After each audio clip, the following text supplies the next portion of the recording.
আসসালামু আলাইকুম। নবম ও দশম শ্রেণীর শিক্ষার্থীরা টিউটর হোমের গণিত ক্লাসে তোমাদেরকে স্বাগতম। আজ আমরা আমাদের গণিত বইয়ের প্রথম অধ্যায়ের বাস্তব সংখ্যা সম্পর্কে জানব। আমাদের অধ্যায়ের নাম বাস্তব সংখ্যা। এখন বাস্তব সংখ্যা সম্পর্কে জানতে গেলে আমাদের সংখ্যার আরও কিছু বিষয় সম্পর্কে জানতে হবে। আশা করি তোমরা আমার সাথে থাকবে এবং মনোযোগ সহকারে ক্লাসটা দেখবে। আশা করি ক্লাসটা মনোযোগ সহকারে দেখলে বাস্তব সংখ্যা সম্পর্কে তোমাদের আর কোনো ভীতি বা দুর্বলতা থাকবে না। বাস্তব সংখ্যা সম্পর্কে জানার আগে আমরা বেশ কিছু বিষয় সম্পর্কে জানব এবং সেই বিষয়গুলো আমরা সংজ্ঞা আকারে শিখব, বিস্তারিত আকারে শিখব। আমরা দেখি আমরা কি কি শিখতে পারি এই অধ্যায় থেকে। আমরা প্রথম যে বিষয়টা শিখব সেটা হচ্ছে সংখ্যা কি।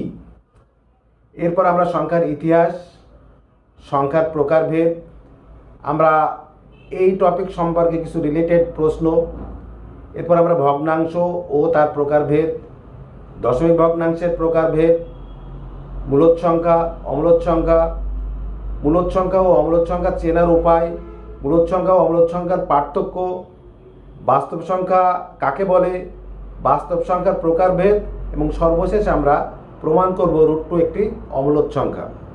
আশা করি তোমরা মনোযোগ সহকারে ক্লাস দেখবে এবং মনোযোগ সহকারে পাঠ নিলে আমার মনে হয় না এরপরে তোমাদের বাস্তব সংখ্যা সম্পর্কে কোনো দুর্বলতা থাকবে।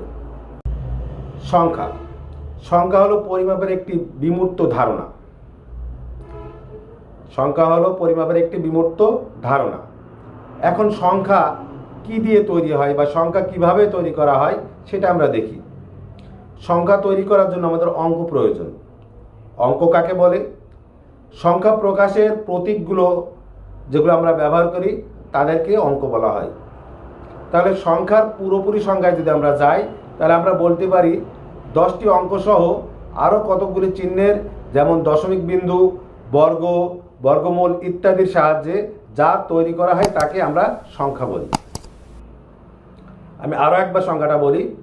10টি অঙ্ক সহ, 10টি অঙ্ক বলতে 0 থেকে 9 পর্যন্ত যে অঙ্কগুলো আমরা ব্যবহার করি সেই 10টি অঙ্ক সহ আরও কতকগুলি চিহ্ন যেমন দশমিক বিন্দু, বর্গ, বর্গমূল ইত্যাদির সাহায্যে যা তৈরি করা হয় তাকে সংখ্যা বলা হয়। এরপর আমরা সংখ্যার ইতিহাসে যাই। সংখ্যার ইতিহাস আমরা কিছু পয়েন্ট আকারে দেখি। সংখ্যা মানব সভ্যতার মতোই প্রাচীন। ধারণা করা হয় যীশুখ্রিস্টের জন্মের 2000 বছর পূর্বে মিশরের পুরোহিতগণ তাদের নিত্য প্রয়োজনে সংখ্যার উৎপত্তি ঘটান। ভারতবর্ষের গণিতবিদগণ প্রথম 0 ও 10 ভিত্তিক স্থানীয় মানের প্রচলন শুরু করেন। ভারতীয় ও চীনা গণিতবিদগণ শূন্য, ঋণাত্মক, বাস্তব, পূর্ণ ও ভগ্নাংশের বিস্তৃতি ঘটান। মধ্যপ্রাচ্যের মুসলিম গণিতবিদগণ দশমিক ভগ্নাংশকে ব্যবহার শুরু করেন। তারাই দ্বিঘাত সমীকরণের সমাধানে বর্গমূল আকারে অম্লদ সংখ্যার প্রচলন ঘটান। এছাড়া জ্যামিতি ও বাস্তব সংখ্যায় গ্রিক ও ইউরোপিয়ান গণিতবিদদের যথেষ্ট অবদান আছে। আমরা সংখ্যার ইতিহাস মোটামুটি জানলাম। এখন আমরা সংখ্যার প্রকারভেদ জানব। আমরা মোটামুটি এখানে মাত্র 2টো প্রকার আমরা বিশ্লেষণ করব। যেহেতু আমাদের টপিকের নাম বাস্তব সংখ্যা তাই আমরা সংখ্যাকে 2 ভাগে ভাগ করছি। একটি হচ্ছে বাস্তব সংখ্যা আর একটা হচ্ছে অবাস্তব সংখ্যা। বাস্তব সংখ্যা কাকে বলে? যে সংখ্যার অস্তিত্ব দেখা যায় বা প্রকাশ পায় তাকে বাস্তব সংখ্যা বলে। যেমন -1, -2, -3, 0, 1, 2, 3।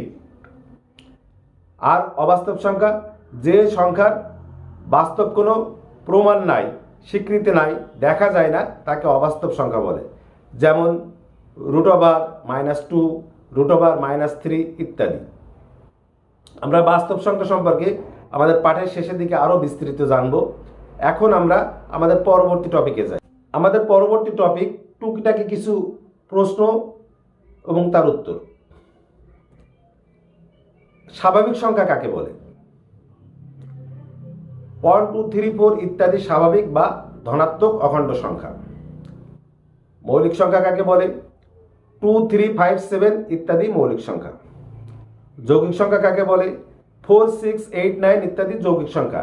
আমরা এগুলো আমাদের প্রাইমারি লেভেল থেকে বিস্তারিত শিখে আসছি, যার কারণে আমি বিস্তারিত সংজ্ঞায় যাচ্ছি না বা ব্যাখ্যায় যাচ্ছি না, আমি শুধুমাত্র ধারণা দিয়ে চলে যাওয়ার চেষ্টা করছি। এরপরে সহমৌলিক। দুইটি স্বাভাবিক সংখ্যার গসাগু অন হলে এদেরকে পরস্পরের সহমৌলিক বলে। যেমন 6 ও 35-এর গসাগু অন, তাই এরা পরস্পরের সহমৌলিক। আমাদের পরবর্তী টপিক ভগ্নাংশ। ভগ্নাংশ কাকে বলে? দুটি পূর্ণ সংখ্যাকে অনুপাত বা ভাগ করলে যে রাশি পাওয়া যায় তাকে ভগ্নাংশ বা ফ্র্যাকশন বলে। আমরা আর একবার বলি, দুটো পূর্ণ সংখ্যাকে অনুপাত বা ভাগ করলে যে রাশি পাওয়া যায় তাকে ভগ্নাংশ বা ফ্র্যাকশন বলে। কোনো বস্তু বা পরিমাণের অংশ বা ভাগ নির্দেশ করতে যে সংখ্যা শ্রেণী ব্যবহৃত হয় তাকেও ভগ্নাংশ বলে। আমরা এছাড়াও বলতে পারি যার লব ও হর আছে তাকে ভগ্নাংশ বলে। এখন আমরা মনে করি এ ও বি দুইটি পূর্ণ সংখ্যা, তাহলে ভগ্নাংশ হবে এ বাই বি। এখানে এ লব, বি হর। ভগ্নাংশকে আমরা প্রধানত দুই ভাগে ভাগ করতে পারি, একটি হচ্ছে সাধারণ ভগ্নাংশ, আরেকটা হচ্ছে দশমিক ভগ্নাংশ। সাধারণ ভগ্নাংশকে আবার তিন ভাগে ভাগ করা যায়, প্রকৃত, অপ্রকৃত এবং মিশ্র। প্রকৃত ভগ্নাংশের বৈশিষ্ট্য লব ছোট হবে, হর বড় হবে, যেমন 1/2। অপ্রকৃত ভগ্নাংশের ক্ষেত্রে লব বড় হবে, হর ছোট হবে, যেমন 3/2। আর মিশ্র ভগ্নাংশের ক্ষেত্রে পূর্ণ সংখ্যার সাথে প্রকৃত ভগ্নাংশ যুক্ত থাকে, যেমন 1/2। আমাদের পরের আলোচ্য বিষয় দশমিক ভগ্নাংশ। যে ভগ্নাংশকে দশমিক চিহ্ন দ্বারা প্রকাশ করা হয় তাকে দশমিক ভগ্নাংশ বলে। দশমিক ভগ্নাংশ তিন প্রকার: সসীম দশমিক ভগ্নাংশ, অসীম দশমিক ভগ্নাংশ এবং আবৃত দশমিক ভগ্নাংশ। সসীম দশমিকের ডান দিকে সসীম সংখ্যা অঙ্ক থাকলে তখন তাকে সসীম দশমিক ভগ্নাংশ বলে, যেমন 0.12, 1.023, 7.832 ইত্যাদি। অসীম দশমিক ভগ্নাংশ দশমিকের ডান দিকে অসীম সংখ্যক অঙ্ক থাকে, যেমন 0.123 ... শেষ হয়নি, 1.023 আরও আছে চলমান ইত্যাদি। এরপর আমাদের শেষ যেটা আবৃত দশমিক ভগ্নাংশ। দশমিক বিন্দুর পর অঙ্কগুলোর পুনরাবৃত্তি হলে তাকে আবৃত বা পৌনঃপুনিক দশমিক বলে, যেমন 1.333 অথবা 2.46565। এখানে আমরা দেখতে পাচ্ছি 3 বারে বারে আসছে, ঠিক একইভাবে 65 বারে বারে আসছে। আমাদের পরের আলোচ্য বিষয় মূলদ সংখ্যা। যেসব সংখ্যাকে ভগ্নাংশ আকারে প্রকাশ করা যায় তাকে মূলদ সংখ্যা বলে। অর্থাৎ যে সকল সংখ্যাকে এ বাই বি আকারে লেখা যায়, যেখানে এ ও বি অবশ্যই পূর্ণ সংখ্যা হবে, তাকে মূলদ সংখ্যা বলে। এখন আমরা দেখি আমরা কি 3-কে মূলদ সংখ্যা বলতে পারি, অথবা 3-কে কি আমরা এ বাই বি আকারে প্রকাশ করতে পারি? আমাদের উত্তর অবশ্যই হ্যাঁ। কেন হ্যাঁ? আমরা যদি 6/2 লিখি তাহলে সমান 3 হয়। আমরা যদি 12/4 লিখি আমাদের উত্তর 3 হয়। আমরা 9/3 লিখলেও উত্তর 3 হয়। তাহলে আমরা বলতে পারি 3 অবশ্যই মূলদ সংখ্যা। আবার আমরা যদি 5.50-কে এ বাই বি আকারে প্রকাশ করতে চাই, সেটা কি সম্ভব? অবশ্যই সম্ভব। আমরা কি লিখতে পারি? 11/2 = 5.50, অথবা 22/8 = 5.50। তাহলে 5.50 মূলদ সংখ্যা। অথবা আমরা যদি বলি 0.333-কে আমরা কি এ বি আকারে প্রকাশ করতে পারি? অবশ্যই পারি। আমরা যদি 1/3 লিখি তাহলে আমরা উত্তর পাই 0.333। এভাবে আমরা মূলদ সংখ্যা বের করতে পারি। এখন আমাদের মূলদ সংখ্যা চেনার উপায় কি? মূলদ সংখ্যা চেনার কিছু নির্দিষ্ট উপায় আছে, আমরা সেই উপায়গুলো নিয়ে আলোচনা করি। আমাদের প্রথম যে উপায় সেটা হচ্ছে শূন্য, স্বাভাবিক সংখ্যা, প্রকৃত ও অপ্রকৃত ভগ্নাংশ সকলেই মূলদ সংখ্যা। শূন্য, স্বাভাবিক সংখ্যা, প্রকৃত ও অপ্রকৃত ভগ্নাংশ সকলেই মূলদ সংখ্যা। প্রত্যেকটি পূর্ণ সংখ্যা একটি মূলদ সংখ্যা। দশমিকের পরের ঘরগুলো সসীম হলে সংখ্যাটি মূলদ সংখ্যা, যেমন 5.50, 1.2550 ইত্যাদি। সকল পৌনঃপুনিক সংখ্যা মূলদ সংখ্যা, যেমন 1.1212 অথবা 8.545454। এখন অমূলদ সংখ্যা কাকে বলে? যে সব সংখ্যাকে ভগ্নাংশ আকারে প্রকাশ করা যায় না তাদেরকে অমূলদ সংখ্যা বলে। অর্থাৎ যে সকল সংখ্যাকে এ বাই বি আকারে প্রকাশ করা যায় না, এ বাই বি আকারে ভগ্নাংশ রূপে প্রকাশ করা যায় না, তাকে অম্লত সংখ্যা বলে। অম্লত সংখ্যা চেনার উপায় কি? পূর্ণ বর্গ নয় এমন যে কোনো স্বাভাবিক সংখ্যার বর্গমূল অম্লত সংখ্যা, যেমন √2, √3, √5, √7 ইত্যাদি। দশমিকের পরের ঘরগুলো যদি ভিন্ন ভিন্ন আকারে অসীম হয় তবে সংখ্যাটি অম্লত সংখ্যা, যেমন 4.53863837। এখানে আমরা দেখতে পাচ্ছি কোনো সংখ্যায় পুনরায় আসেনি, প্রত্যেকটা সংখ্যা আলাদা আলাদা হয়েছে, 53863837, এটা অম্লত সংখ্যা।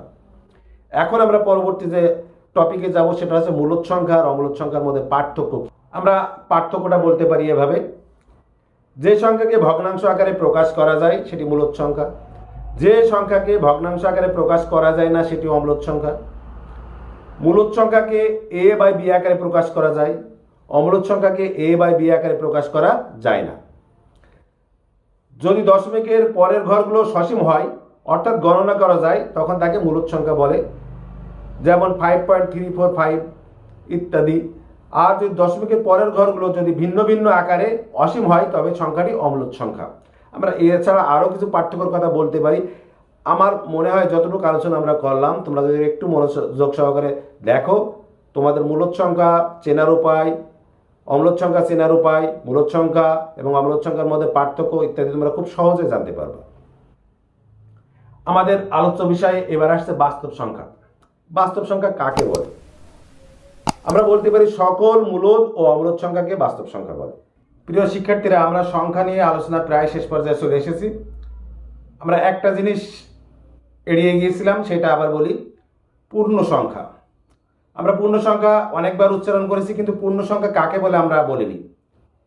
শূন্য সহ সকল ধনাত্মক ও ঋণাত্মক সংখ্যাকে পূর্ণ সংখ্যা বলে, যেমন -3, -2, -1, 0, +1, +2, +3 ইত্যাদি। এখন আমাদের সংখ্যার প্রকারভেদ আলোচনা শেষ। আমরা আর তিনটি বিষয় নিয়ে আলোচনা করব। যে বিষয়টা আমরা কেবলমাত্র বললাম, ধনাত্মক সংখ্যা। শূন্য থেকে বড় সকল বাস্তব সংখ্যাকে ধনাত্মক সংখ্যা বলে, যেমন 1, 2, 3, 4 ইত্যাদি। শূন্য থেকে ছোট সকল বাস্তব সংখ্যাকে ঋণাত্মক সংখ্যা বলে, যেমন -1, -2, -3 ইত্যাদি। শূন্য কোথায় গেল তাহলে? আমরা আর একটা সংখ্যা বলতে পারি, সেটা হচ্ছে অঋণাত্মক সংখ্যা। আমরা শূন্যকে ধনাত্মক সংখ্যার কাতারে যখন ফেলবো বা দলে যখন ফেলবো তখন আমরা সেই সংখ্যাকে অঋণাত্মক সংখ্যা বলবো। তাহলে আমরা বলতে পারি শূন্য সহ সকল ধনাত্মক সংখ্যাকে অঋণাত্মক সংখ্যা বলে। এখন আমাদের মূল আলোচনার বিষয় ছিল বাস্তব সংখ্যা এবং মূলদ ও অমূলদ সংখ্যা। আমরা আবার বাস্তব সংখ্যার প্রকারভেদে আসি। বাস্তব সংখ্যা মূলত দুই প্রকার, মূলদ এবং অমূলদ। অমূলদ অল্প একটু জায়গা নিয়েছে, কাজে আমরা অমূলদের সংজ্ঞা বা অমূলদ নিয়ে আলোচনা দ্রুত শেষ করে দেব। অমূলদ সংখ্যা বলতে শুধুমাত্র যে সংখ্যাকে ভগ্নাংশ আকারে প্রকাশ করা যায় না সেই সংখ্যাকে অমূলদ সংখ্যা বলে। আমরা যদি বাস্তব সংখ্যার শ্রেণী বিভাগে আসি তাহলে অমূলদ সংখ্যার ভিতরে আমরা শুধুমাত্র পাই অসীম অনাবৃত দশমিক, আর কিছু নাই। যখন আমরা কোথাও অসীম অনাবৃত দশমিক দেখব তখন সেটা আমরা বুঝবো এটা অমূলদ সংখ্যা। বাকি যতগুলো সংখ্যা নিয়ে আমরা আলোচনা করেছি সবই মূলদ সংখ্যা। আমরা কি কি আলোচনা করেছি? আমরা মূলদ সংখ্যাকে মূলত দুই ভাগে ভাগ করেছি, একটা হচ্ছে পূর্ণ সংখ্যা, একটা ভগ্নাংশ সংখ্যা। এরপরে পূর্ণ সংখ্যাকে আমরা ভাগ করেছি ধনাত্মক, শূন্য, ঋণাত্মক। ভগ্নাংশকে আমরা ভাগ করেছি সাধারণ ভগ্নাংশ, দশমিক ভগ্নাংশ, সবই মূলদ সংখ্যা। আমরা একটা চার্ট দেখি, চার্ট দেখলে আমাদের এই প্রকারভেদ সম্বন্ধে আমরা আরও বিস্তারিত জানতে পারব। আমরা চার্ট দেখার পরপরই আমরা প্রমাণে যাব যে √2 একটি অমূলদ সংখ্যা, অর্থাৎ √2 আমরা যদি ভগ্নাংশে প্রকাশ করতে চাই তাহলে সেটা সম্ভব না, এইটা আমরা প্রমাণ করব। আমাদের চার্টে আমরা দেখতে পাচ্ছি বাস্তব সংখ্যার শ্রেণী বিভাগ। বাস্তব সংখ্যাকে প্রথমত দুই ভাগে ভাগ করা হয়েছে, একটা হচ্ছে মূলদ আর একটা হচ্ছে অমূলদ। মূলদ সংখ্যাকে আবার দুই ভাগে ভাগ করা হয়েছে, একটা হচ্ছে পূর্ণ সংখ্যা, একটা ভগ্নাংশ সংখ্যা। পূর্ণ সংখ্যাকে আবার তিন ভাগে ভাগ করা হয়েছে, ধনাত্মক, শূন্য ও ঋণাত্মক। ধনাত্মক সংখ্যাকে আবার 3 ভাগে ভাগ করা হয়েছে, একটা আছে মৌলিক, একটা শুধুমাত্র 1 আর যৌগিক। তাহলে 1কে আমরা মৌলিক অথবা যৌগিক কোনোটাই বলবো না। আর ভগ্নাংশকে কি ভাগে ভাগ করা হয়েছে? সাধারণ ভগ্নাংশ, দশমিক ভগ্নাংশ। সাধারণ ভগ্নাংশকে আবার 3 ভাগে ভাগ করা হয়েছে, প্রকৃত, অপ্রকৃত আর মিশ্র। আর দশমিক ভগ্নাংশকে ভাগ করা হয়েছে সসীম ভগ্নাংশ আর অসীম আবৃত দশমিক ভগ্নাংশ। আমাদের চার্ট দেখলে আমরা আরও একটু ক্লিয়ার হব। এখন আমরা √2 অম্লজ সংখ্যা এটা প্রমাণ করি। শিক্ষার্থীরা, আমরা আমাদের প্রতিজ্ঞায় বলতে পারি প্রমাণ করো যে √2 একটি অম্লজ সংখ্যা। আমরা সমাধান লিখি। আমরা √2 না বলে শুধু 2 বলি, তাহলে 2 এর আগের যে বর্গ সংখ্যা সেটা কত? সেটা 1, এবং 2 এর পরের যে বর্গ সংখ্যা সেটা 4। আমরা এটা খেয়াল রাখবো। আমরা এখন √2 প্রমাণ করছি, আমরা এরপরে অন্য সংখ্যাকে √3 বা √5কে যখন আমরা অম্লজ সংখ্যা হিসেবে প্রমাণ করব, তখন আমরা খেয়াল করব 3 এর আগে যে বর্গ সংখ্যা এবং 3 এর পরের যে বর্গ সংখ্যা, এই দুটো আমাদের লাগবে।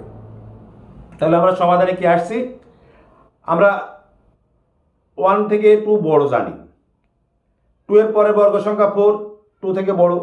তাহলে আমরা লিখতে পারি 1 smaller than 2 smaller than 4। অতএব √1, আমরা অনেক বার রুট দিলাম, আমরা √2 এবং √4 লিখি, বা অনেক বার রুট থাকা না থাকা সমান কথা। তাহলে 1 smaller than √2 smaller than 2। এখন আমরা প্রমাণে যাই। প্রমাণে গেলে আমরা কি লিখতে পারি? 1 স্কয়ার = 1, √2 স্কয়ার = 2 এবং 2 স্কয়ার = 4। সুতরাং √2 এর মান 1 অপেক্ষা বড় এবং 2 অপেক্ষা ছোট। অতএব √2 পূর্ণ সংখ্যা নয়। এখন আমরা মনে করি √2 হয় মূলদ সংখ্যা অথবা অমূলদ সংখ্যা। আমরা √2কে প্রথমে মূলদ সংখ্যায় ধরি √2 একটি মূলদ সংখ্যা। তাহলে √2 সমান a/b, অর্থাৎ √2কে আমরা যদি মূলদ সংখ্যা ধরি তাহলে আমরা এটাকে ভগ্নাংশ আকারে প্রকাশ করতে পারবো, যেখানে a ও b পরস্পর সহমৌলিক এবং b অবশ্যই 1 থেকে বড় হবে। বা 2 = a² b²। আমরা কি করলাম? আমরা দুই পক্ষকেই বর্গ করে দিলাম। বা 2b = a² b। আমরা যদি উভয় পক্ষকে b দ্বারা গুণ করি তাহলে আমরা পাই 2b = a² b। আমরা বলতে পারি 2b একটি পূর্ণ সংখ্যা, কিন্তু a² b পূর্ণ সংখ্যা নয়, কারণ a ও b স্বাভাবিক সংখ্যা এবং a ও b পরস্পর সহমৌলিক এবং b অবশ্যই 1 থেকে বড়। অতএব 2b এবং a² b সমান হতে পারে না, অর্থাৎ 2b not equal a² b। অতএব √2 এর মান a/b আকারে কোনোভাবেই লেখা সম্ভব না, অর্থাৎ √2 not equal a/b। সুতরাং আমরা বলতে পারি √2, যেহেতু আমরা ভগ্নাংশ আকারে লিখতে পারছি না, তাহলে √2 অবশ্যই একটি অম্লজ সংখ্যা। সহজ প্রমাণ, একটু মনোযোগ সহকারে দেখতে হবে। আমরা √2 যে কায়দায় অম্লজ সংখ্যা প্রমাণ করলাম, আমরা একইভাবে √3, √5 বা √7 আমরা প্রমাণ করতে পারি, এগুলোও অম্লজ সংখ্যা। প্রিয় শিক্ষার্থীরা, সংখ্যা নিয়ে আমরা অনেক কিছু জানলাম, শুনলাম, শিখলাম। মনোযোগ সহকারে বারে বারে যদি আমরা এই ক্লাসটা দেখি, আমার মনে হয় মূলদ সংখ্যা এবং অমূলদ সংখ্যা সম্পর্কে আমাদের কোনো দ্বিধাদ্বন্দ্ব থাকবে না। আমি আরও একবার শেষ করে দিচ্ছি। অমূলদ সংখ্যা শুধুমাত্র যাকে ভগ্নাংশ আকারে প্রকাশ করা যায় না, অর্থাৎ অসীম অনাবৃত দশমিক। বাকি যত প্রকার সংখ্যা আছে সবই মূলদ সংখ্যা। আমরা পরবর্তী ক্লাসে বাস্তব সংখ্যা রিলেটেড যে অঙ্কগুলো আছে সেগুলো সমাধান করার চেষ্টা করব। আশা করি তোমরা আমার সাথে থেকে পাঠ নেওয়ার চেষ্টা করবে। সবাই ভালো থাকো। খুদা হাফেজ।